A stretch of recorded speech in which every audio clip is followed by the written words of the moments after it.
Hi everyone and welcome back to my channel. So it is the very end of July, so naturally it is time for my favorites and flops of the month. Last month I asked if people were interested in seeing this frequently or if people really just wanted to see it, you know, when I had enough to do a full video, and everyone kind of said, you do you. I will link right here my video I did earlier in the month of a full face of first impressions. And the upside of doing something like that is I actually got a hefty amount of things that have become favorites. One or two things that have become flops, and the rest of them are things that I just kind of casually use. So just wanted to clarify, my favorites and flops videos, these are not the things that I try and I like, because anything I could like, whether it becomes a favorite or not, is a much different story. So this is going to be a little bit more of favorites and flops. So those things that I liked that worked out, just because it's not in this video doesn't mean I don't like them. It just means they haven't replaced anything else. So if that's something you're into, make sure to keep on watching. And please don't forget to subscribe because I do upload twice a week. And that is the best way to stay up to date on all the fun stuff I'm posting. So without further ado, let's get right into the video. So the first thing that I'm going to mention today is by far from that video, the standout, and it is the Morphe 8L Lo-Fi Contouring Palette. It has in it 4 highlighting shades, which are all very different. So it's not like you have a bronzy peach, a bronzy gold. Like you genuinely have a rose gold, a banana yellow, and a white to purple duochrome. Like you have every highlighter you could need. You have 2 matte contours, one that's a little bit deeper, but they are both a little bit more on the cool tone side for contouring. And then you have 2 warm tone shades. This one is the one that I typically will use. This is a little bit more my skin tone. However, if I go in with a foundation that's looking a little bit fair, I can take this and really go a little heavy with it, and it will kind of bring everything back to life. But all in all, these blend beautifully. They work fantastically.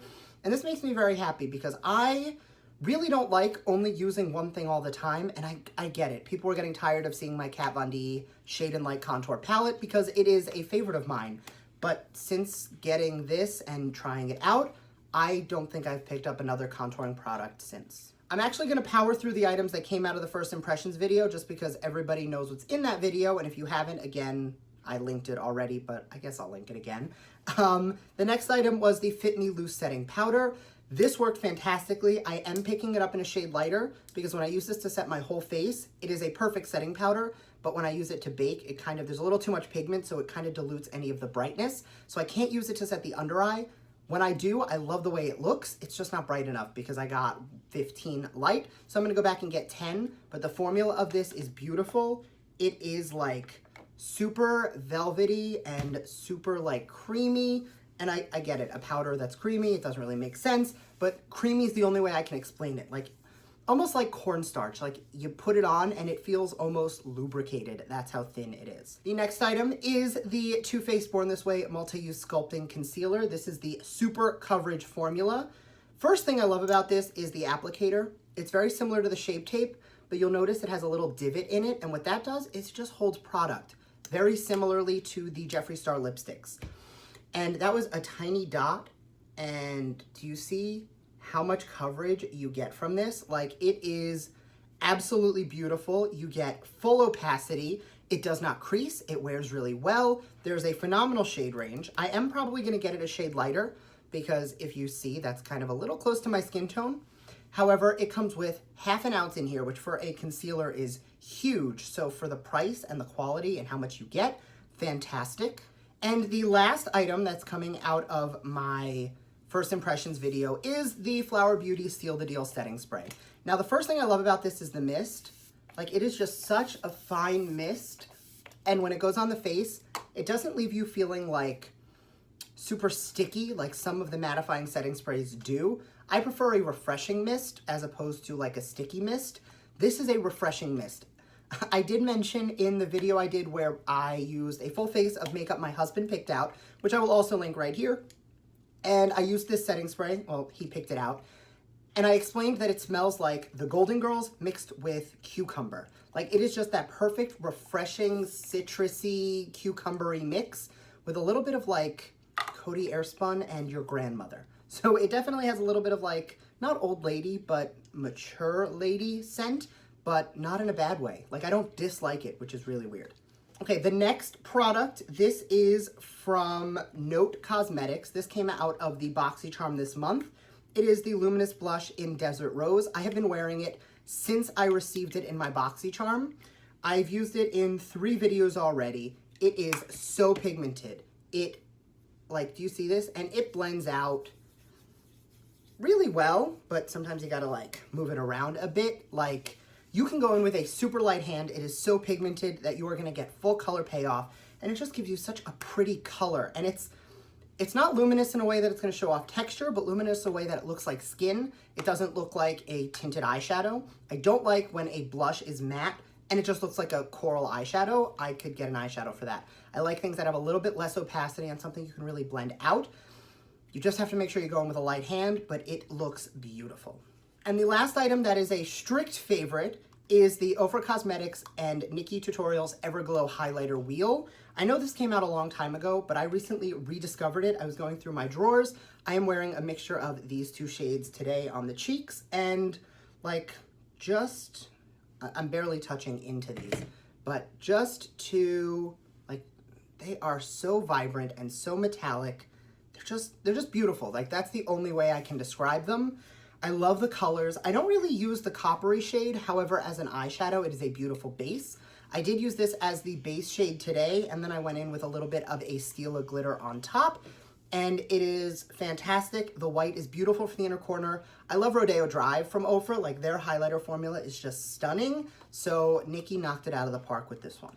Now, this is kind of a favorite and a flop all in one. I love the Stila glitters. These are some of my favorite glitters ever. This is Bronze Belle. This is the one I'm wearing on my lids today. And like, it is just a really pretty glittery finish, and I love it. The fail is I picked up a bunch of these and I got Rose Gold Retro. All of the other ones are stunning, but for some reason, this one, when I put it on the skin, I don't know if you'll be able to see it. It is less of a glitter and it's more of like a liquid eyeshadow, which if that's what you're going for, that's fine. But honestly, like, I go into these because I like that they are a glitter. If I want to use a liquid eyeshadow, they have an entire formula of liquid eyeshadows, but like you can see, glitter, foil. This is just a very pretty glitter. This one is just a little bit too like goopy, for lack of a better word. And the last item is not so much a flop, but something I wanted to update you on. This is the Colourpop No Filter Concealer. I will link my review to this up here. And I actually didn't love the way this wore. I did try this out a couple more times and I did use it in different lighting. I used it on a day where I wasn't filming, and then I used it for long wear with a different set of primers. And what I found is this can actually last really well throughout the day if you're going in with like an ironclad 100% mattifying primer. The primer combo I used in the video was, I believe, my J1 Jelly Pack mixed with my with my Tatcha Silk Canvas. That did not work out for me as well as another combo. Actually going in with the Clean Slate Timeless Primer from Tarte, and then a little bit of the Too Faced Hangover Primer on the perimeters of the face. This lasted all day long. So it definitely wasn't as bad as I initially thought it was. It definitely wasn't a standout product, but I did want to say that I was able to make it work. When you get a foundation, do you really want to have to make it work? Not really, but for $12, cruelty-free, vegan, with a 42 shade range, I will definitely try it again, and did try it again because it's different if they drop like 10 shades and they're expensive and it's a mess, but when it's this affordable and this accessible for so many people, I really wanted to take the time to try it and really like see if I can make it work. And the last fail of the month, it's not so much a fail, but again, an update.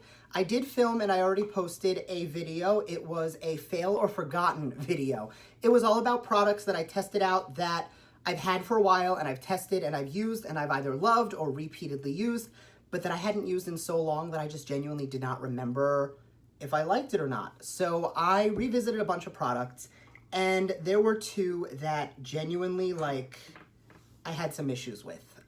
The first is the Collab Beauty Concealer. I will link my original review to this, but the coverage, it went on really nicely. It covered, it went on really well, it blended smoothly, and within 15 minutes before I had even finished filming the video, all of my redness was poking through and it had started to rub away on my nose.